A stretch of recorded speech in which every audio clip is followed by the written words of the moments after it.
show you some evidence. I think I've organized it in a way that hides everything. I'll have to check that in editing. Because you can't give away your stuff, So we'll see how this goes. So in June, our niche affiliate SEO content sites, whatever you want to call them, made this much money. $32,389 was about $9,500 more than last month, as you can see on this. The progression, you can see it on this diagram here below and more.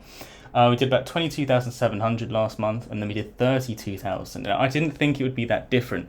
The majority of it came from one big affiliate program that delivered about $8,700 in sales. But if you control for that and the increase on the normal from that, you get to around a $2,000 increase on last month, which is what we're aiming for, just steady increases every month. The RPM seems to be down in early July, so I'm not sure that will continue for ads at least. But anyways, we did about $9,500 extra dollars over last month. If you could add $9,500 every month, that would be a valuation of like $400K if you sell it at 4x. So you'd be making $5 million a year. I don't think we're going to be making $5 million a year this year, so we'll enjoy it before it goes back down, probably to around 30K in July. We'll hope for. So the breakdown is, we got a one-off check for 1.5K for sponsored content. We did around 7,000 in ads, and then $23,000 across all the affiliates. So some of that is Amazon, some of that is our affiliates, all the other good stuff. We're a very affiliate-oriented publication, whatever you want to call it. So let me show you the ad thrive. I just want you to know that we're not talking shit. So that's the month to date. I'm recording this in early July, so is what it is. Last month, this site did 5.3. And the other one, hopefully I've hidden all the names. I will have to check that in editing. The other one did 2.3, so makes up that figure I quoted. On Amazon, you can see that the total commissions over the last 30 days is around 6,300. That doesn't include the Canadas and the Europes and whatever that make up like another grand or two. And then the rest of it came from off-site affiliate programs that I'm not going to show you now. But hopefully that gives you an insight into actually these aren't spoof figures, these are actually the case. So we've got 7 sites that make some money, but as you can see, it's very, very, very skewed towards at least the top 3 or top 2. But we've actually got 4 new sites to talk about. So you've probably heard of niche website builders. They're all over these podcasts and doing lots of good content and all this stuff. I've actually spoken with Adam on a Zoom call. We spent about 45 minutes going over it because we worked with them for a previous site. And so I was speaking with him. He's very knowledgeable, seems like a good guy, knows a lot about age domains. He was giving me some tips as well about how, on our largest site, we recently bought like a defunct business of like 23 grand or something in pounds. If you buy a local UK business, you've got to pay VAT. So basically you just pay an extra 20% just for the fun of it. But if you buy an American business, you don't. So we got fined for basically buying domestic, which is lovely. So we paid that, and he was giving me tips for how you sort of redirect that one into the main site and stuff. So that was useful. We got an email from the niche website builders about, not us personally, we're not important or anything. We just got one of the ones they send to all their email fans, saying we've got this website, it's an age domain, we've re-put some content on it, it's $6,499, and I was like, all right, fuck it, we'll do that. And so he's purchased another 50k words as well, so it was around a £10,000 investment. That's a recent one. I'm happy to give away the name of this one. I don't really care. I wanted it to be a public case study, and I've seen a lot of their advertising saying that it's basically done for you affiliate sites. It's what have I quoted here? Proven to get results and stuff. And so I figured that, all right, we'll have a go at this. If it's the gold rush and they're selling shovels, I would like a bit more gold in my rush, and so we'll do it. We'll see if we can make a bunch of money and promote them. By the way, we're not affiliated with them, we're not paid to promote them, we don't have an affiliate link here. I'm just literally saying this is what we've done, this is the money we really spent. So if they can't deliver, then that says a lot about whether you can really have a hands-off affiliate site, or whether you need to really know your stuff and really take a vested interest in your site, or whether they figured out that golden ticket of being able to just at scale create content that works. I don't know what the answer is. I'm interested in seeing what they come up with. So we've spent about £10,000 with them in the last couple months. I will keep you updated in separate stuff, probably, in how that's going, because I do think that's relevant, because a lot of people are hearing their name, and I think it's important that we clear up exactly what they're delivering. If I give you the domain, and I'm pretty sure I can give you it. The only reason I wouldn't is if it like shows somehow my other site. So I'm not going to tell you on this video, but I will get back to you once I've made it secure. So that will be public. I'm happy to do that. We've spent about 10k so far. I reckon we'll keep topping this up with 10k or 20k words per month, which is around 600 or 1,200 pounds per month, and we'll report on how that's going, because it's being written at scale. It's been written in-house with their team, and so the thing is, though, it does seem to have been hit by the core update. It was beginning to bubble up when I was like looking at it as if we were at the beginning of the hockey stick growth curve when we got it, because it was at nothing, because the domain obviously expired. It used to be a publication, like an actual like physical magazine, and so it had nothing for a bit, and then it was coming back up. It had about 300-ish keywords and about 300 again search traffic per month on Ahrefs, and we thought, okay, that's, we're at the beginning of the age domain mental skipping the sandbox type of thing, and it's since gone right back down since the May core update. So we need to talk to them about that. I want to hear their strategy first for like how they plan to change things, if it does mean that the meta's sort of changed with how they wrote stuff and whether Google still likes that. And hopefully the site explodes in traffic, makes me a rich man, and then I'll be able to recommend them guys going forwards. We also bought an ODYS, I'm not exactly sure which one it is. I think it's Odys age domain. It was about £3,000, 3,500 euros. It's probably a bit more than that now, but we paid basically £3,000 at the time. Good old exchange rates. I haven't really done anything with it yet. Again, I was jumped on a Zoom call with the co-founder of Odys, Alex, and he basically taught me through a lot of stuff. He's obviously very knowledgeable, and I happened to just find the perfect domain. It used to be, no, I'm not going to tell you that. It used to be something important, and it's not anymore. It was let to lapse, and they picked it up, and it just really suits my interest and kind of like what we've done in like SEO and affiliate marketing before. So I paid $3,000 for that. I've literally just let it like sit there for like 3 months. I need to do something with that. It's DR32. It's got a bunch of like niche wiki links, and it's just it's very in my wheelhouse. So I need to do that this month. I need to find a writer and start doing that. I've never actually built a site on an age domain before as well. I've been all fresh. I'm a fresh from scratch boy. So everyone's talking about age domains, of these crazy cheat codes, and I'm wary of cheat codes because we've had so many cheat codes in the past that everyone thinks, I don't want to, it's very easy to think, oh, I can just skip doing the hard work and get that done, and I'm learning more and more as I get older. There's no replacement for just doing the work. So I am skeptical of what age domains represent, but they actually make a lot of sense, right? Because in some instances, legit businesses buy other legit businesses. Businesses close down, and you sell your list to someone if you're a service provider, because you have that reputation that you've built up, and that is worth something. So I get why they'd maintain something. It's fast tracking your way to legitimacy. So we'll see. I haven't really got enough to tell you about because I haven't put any content on it yet, but we dropped the $3,000 on that, so we'll sort that. And this last one's the most interesting one. I was going to, and I think I still will make a separate video on this, so I'm sure you've seen those sort of, now I think about it, quite scammy, like video adverts, like, do you want to get a house with no money down? And it's like shots of like Lambos in the background and like jacuzzis and shit like that. And it's like, it is scammy, but like, my one wasn't going to be a scam. So I thought I'd crack the code to and it doesn't really matter for me this way because I've got money, fortunately, but a lot of people that don't have the capital but they do have the talent and the work rate, this will work for you. Basically, I thought I'd figured out a way of doing no money down website running. Like, you just get to start as is. So we had a client who's a wealthy, very successful, very clever person, PhD style, high level income. And so in diversifying his portfolios, he bought an Amazon affiliate site portfolio of 4 sites for around $430,000. He was making like 20k a month back then because the multipliers weren't as high back. And I think they're like 41, 42, 43 now. I would want 55x plus for my sites because they're just fucking good. But, normal sites are 40, and back then it was about 20, so you could get a $20,000 a month site earner for around 400 grand. However, they weren't good sites fundamentally. They were grow quick, sell, who cares what happens after, right? Leave them with the bags, which is I don't really agree with, but they do those sorts of things.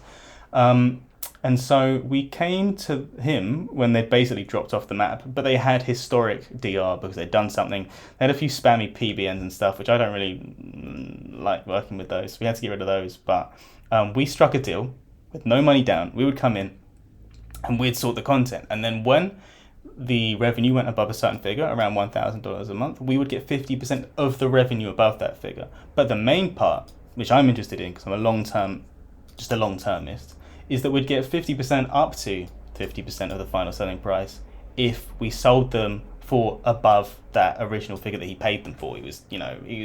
He'd fallen for, if you've done economics, prospect theory, where the losses weight much higher than the gains in your mind, and so he wanted his money back. So this isn't the exact deal. I have the contract somewhere. Actually, I can release the contract just with the names blanked out if you guys want to use these to try and get no money down affiliate sites off people. I can do that. I can give you the complete contract that we used. We had a lawyer drawing it up. It was like $2,000.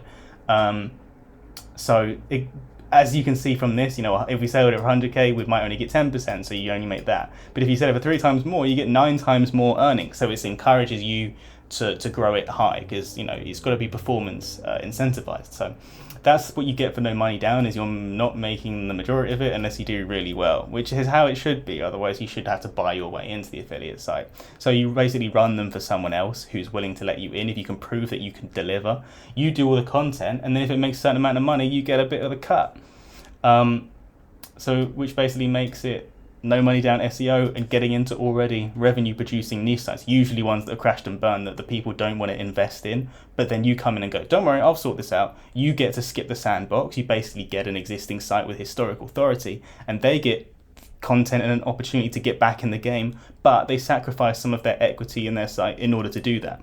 Now it's a sticky one, right? Because they can just fuck off and leave you with the bag. So you've got to make sure it's ironclad. So we had this contract drawn up. So I can give you the contracts if you guys want it. At this time, I employed a full-time content supervisor who was managing the writers, giving them briefs and making sure the formatting was optimized. It was costing about $5,000 a month last year when we were doing this. And fully, I'd take accountability. We didn't succeed with it. Didn't make the revenues go up quick enough for both us to justify spending all the money to get half of the revenue for something that wasn't going crazy, nor was it enough for them to go, well, this doesn't work for either of us. And so I take accountability for that. I didn't do any of the content writing or research or anything like that, but it's on me as the manager to create a better system for briefs, for keyword targeting. Some of the stuff just was missing search intent, and when I went over it and I could see that, it was obvious, but it wasn't as obvious to the people doing it, so I could have made that clearer. We were also targeting terms we were unlikely to rank for, and a lot of the stuff was 3,000 plus words for fairly long tail stuff, which both misses search intent because they could have been 1,000 words and just succinct, and it was just a fucking lot more money when you're spending $3,000 on something that could have been $1,000. 3,000 words and there could have been 1,000. Ignore the grand part. So we bought them afterwards because I thought that 2 of the 4 sites had potential. So I'll update you on those. I think this month they combined made $225. They are sites 6 and 7 in this. 6, yeah, about $225, so it is what it is. And that's just the 4 new sites that we were introducing. Here's the breakdown for the main ones. So the biggest site obviously is making the lion's share of the money. Don't start multiple sites. Do one and do it properly. I'm learning that the hard way. I would be so much richer if I just focused on this one. You might look at it and go, oh, 25,000. Yeah, I'm not trying to be ungrateful. I'm so grateful for what this site has afforded me in life. But I would have more money if I didn't try and do 10 others with fucking nonsense shiny object syndrome. Stick on one thing. But, sunk cost fallacy, I'm still not focusing all my attention on this one because I don't know how to manage my time. So this is the second best month we've ever had. After the Black Friday sort of November Christmassy craziness, so that is boosted. So it's probably my biggest legit month. Which was, I showed you the ad thrive. It makes up the majority of the Amazon sales. We did have the sponsorships on that site and that huge affiliate program that brought in 8,000 and something in one go, which normally do 1 to 2k. It was just very high that month. To put it into perspective, I don't think we're going to grow by another 9,500 because it would mean that I'd be on 5 million a year, and as much as I would like to be on 5 million a year, it's not going to happen. Page views were up a little bit, down a tiny bit. Page possession up a little bit, which suggests a very small improvement in user experience. I wouldn't draw too much of a conclusion, though the sample size is relatively large with the number of page views we have. We published we published 36 articles. We only republished 3. What I want to do at the moment is go through and republish like the top 50 most popular articles, that top X%, and just really optimize them, because they're the ones getting the lion's share of the revenue, and the ones that if you can convert better on, you can just do more and more. And the more you convert as well, the more you can go back to your affiliate partners and just be like, give me more money. So, it's exponential. Our plan for this month is to hire at least one writer. I was meant to do this on Monday. I'm recording this on Friday, the 8th of July. And I haven't done that yet, so I need to do that. We also want to get a VA. I spent yesterday and the day before just creating a bunch of video SOPs to try and systemize it all. I've been very much a feel person, so like I understand everything by just feel and instinct, but you can't scale with that. So it's about trying to make it as understandable for someone to come in and do the stuff, because the formatting is like the lowest value added part of it, right? Like the most people can do formatting. It's much harder to do create SEO briefs based on feature snippets and FAQ schema and like keyword density and whatever. So we want to get the most replicable parts away so we can do the higher value stuff. We're also doing a lot of versus stuff just because they convert so well, and they're actually not that competitive relative to best whatever. So love a bit of versus, and I will try and knuckle down with this one. I want this one to make £30,000 a month by the end of the year. The 25,000 it'll go down next month, so don't think that this is the steady state. Like it's probably around £14,000, which is around $19,000 is the steady state. So it will go down almost certainly. Site 2 is doing well. It's only a year and a half old, so to do 5.6k is pretty mental. No one believes me when I say that a 10-month-old site made $6,000 in November 2021. It did, and I have proof of that.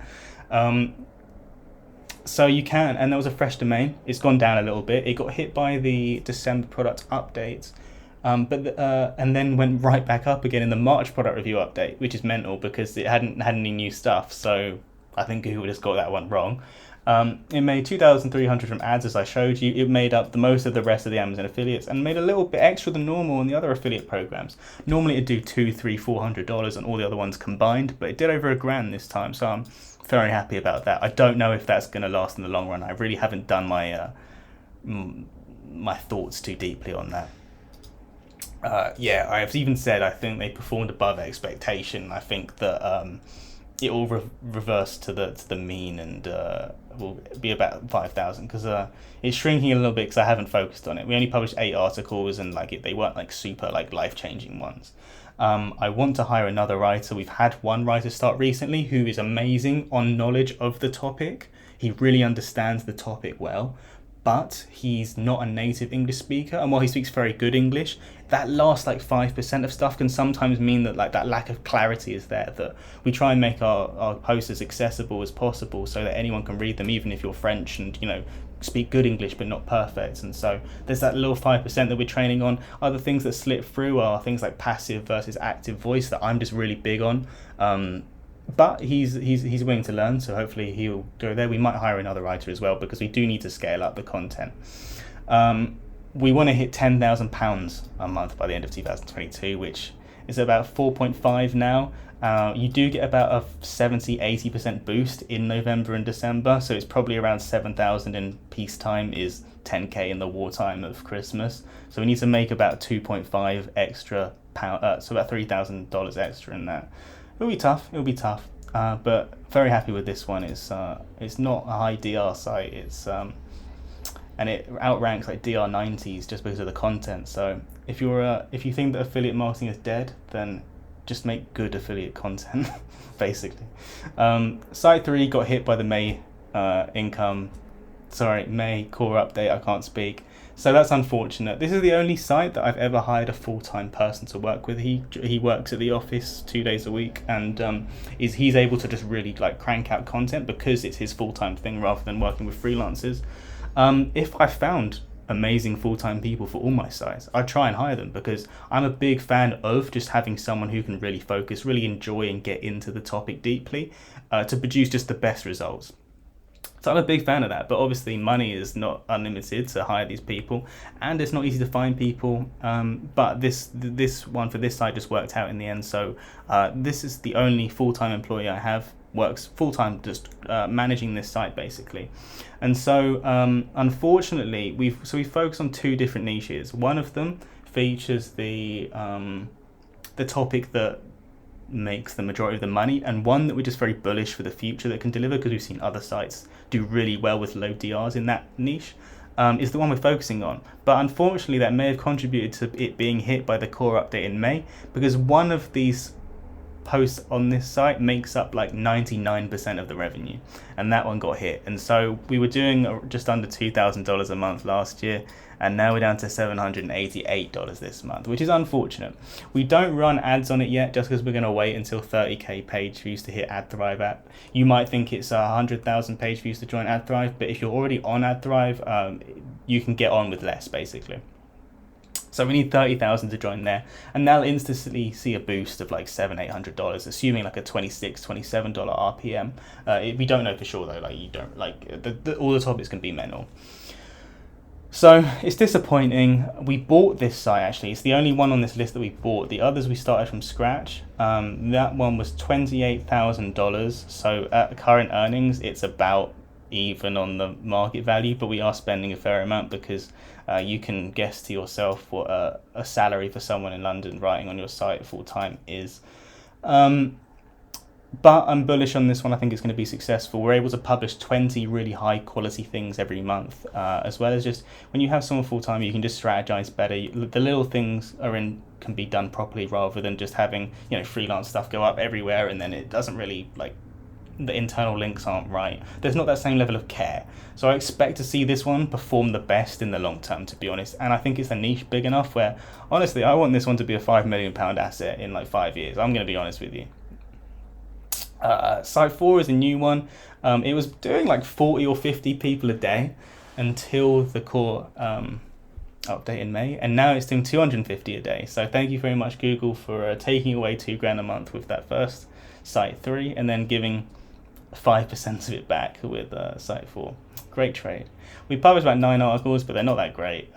There's only 50 articles in total. All the earnings come from Amazon. We don't have any ads on it yet. We could make another $200-300, so it'd be like $270-300 a month if we did that, but with waiting. But I'm more tempted to put just Ezoic on this one.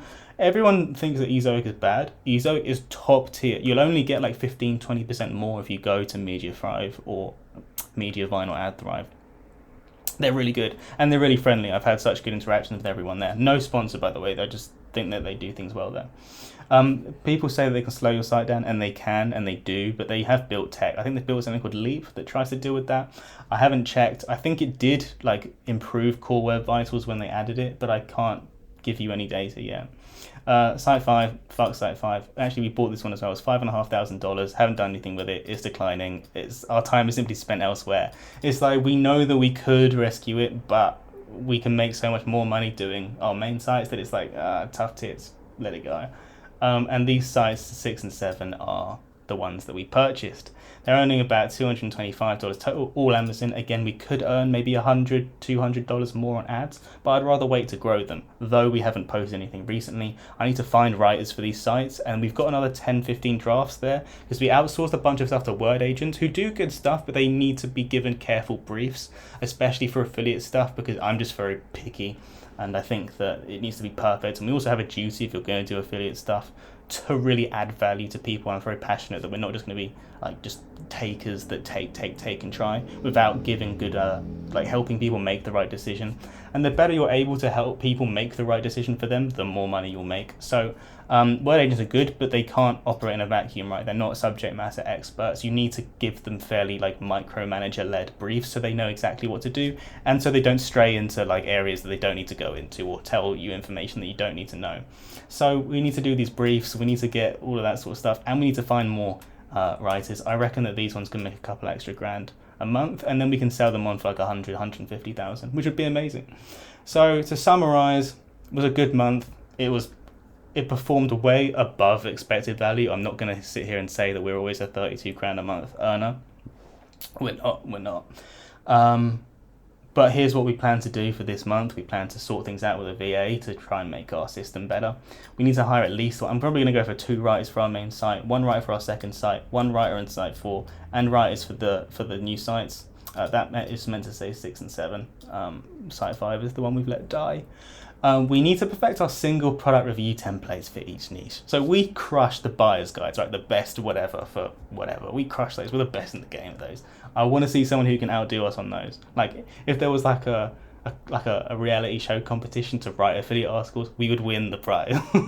We are the best, but we've never done that good on like single product reviews. So we need to really like knuckle down and get into the templates with those, because that's like another 30-40% of keywords that we're just not doing well on, that we should be doing better on. So we need to sort that out. We need to build a content briefing, writing, editing, feedback, formatting system to complement the VA. And we also have, so we used to have a full-time employee. She has now gone to do like some freelancing and stuff. So she's got this really cool new projects going on, but she still helps us for part of the week, helping with formatting, briefing and stuff. So we need to build a system around that with her and any VA, so that everything is just like in sync for when something gets written, there's feedback, when it's got feedback, it's formatted, and so it just works like a good machine, because I am fundamentally disorganized, and if we don't put everything in place, it will just create problems, and I'm not in the business of like just putting fires out all the time. Not anymore anyway. I don't want to do that anymore. So that will be that's what's happened so far. It ended up being quite long because we had so many of these new sites to sort of introduce. If people are interested in these reviews, I can go into more depth into what like created what benefit. I mean, a lot of this new stuff is down to affiliate stuff from versus keywords and more like high ticket things. The ads are nice, but they aren't make or break, because we are affiliate focused, which means that we get relatively more money per page view. But the content with affiliate stuff also takes 5 times as long to write and format. So there's a trade-off there. I am gonna make another video on how exactly to use FAQ schema, when to use FAQs, when not to, when using FAQ schema is actually worse than just not having it, and when you should not use an FAQ schema, but you should use a H2 for targeting a featured snippet, because you probably think that FAQ schema gets you featured snippets, and it doesn't. So I'll show you how to use it for affiliate marketing, how not to in this next video that I need to just write, but it's going to be the best FAQ schema featured snippet article on YouTube, so wait for that, because it literally is the best. Cool, enjoy, bye.